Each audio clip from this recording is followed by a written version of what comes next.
Annyeong guys! We're here at Rauchi Restaurant. Kakain na naman tayo. Located at the second floor of Rami Rose Hotel in Albarcia. So second time na actually natin pumunta dito. May rides sir, rides. Para ano yun, yung pagka pupunta ng Enchanted Kingdom. Oo, tsaka Atlantis, di ba? Ganun eh. Meron kasi silang color coding. So ang kinuha nating buffet ay yung walang beer. So yun yung palatandaan nila kung sa-servan or alokan nila tayo ng beer. So excited na ba kayo? Let's go inside and check their food. Everyone, na si Bren. Welcome to my vlog! Oo nga, dapat may video si Bren.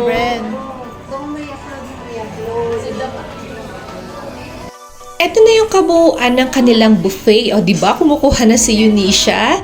So, syempre, andito ang ating rice. Meron din silang grilled chicken and fish. I think this is sarsyadong tilapia with egg. And meron silang hipon, chicken caldereta, meron din silang veg. Ang dami na pagpipilian. Meron silang pansit na hindi ko alam bakit spicy. And meron din silang soup. This is their salad section. Dito rin, ang daming option which is nakakatuwa. Pero ang favorite ko, this one. Apple with camberloo. Meron din silang crackers na paboritong-paborito ni Opa. Kulang na lang daling ko yung buong bowl. At ang kanilang sushi. Actually, nagtanong kami ba't walang sashimi kasi every Sunday lang pala yun. And their condiments or yung mga sausawan para sa... Then, ito ang kanilang babski section which is the chongkawali at adobong baboy na grabe naman talaga sa sarap. Siyempre, hindi mawawala ang kanilang dessert section. They have cakes, fruits, maha, fruit salad, coffee jelly, at ang different kind of drinks. Pili na! Charot!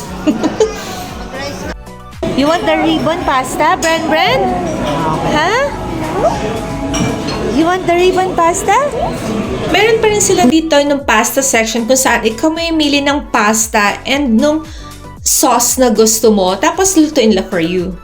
Of course, we will get the chicken caldereta. Isa to sa pinaka nagustuhan kong pagkain nila today. Hindi ko alam, siguro dahil mahilig ako sa sauce, pero masarap siya. Ito na yung mga kinuha nating food. Masarap naman sila, pero hindi ko lang talaga nagustuhan si pansit and sa isda. But this one, panalo. I think ito talaga yung binabalikan sa Rauchi, yung baboy nila. Happy birthday to you. Happy birthday to you. Happy birthday. Happy birthday. Yay! Love.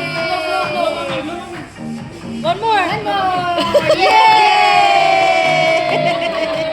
So, as kabayan, syempre, hindi mawawala yung kantahan at pwede kayong kumanta dito tulad na lang ng kasama namin na nag-concert.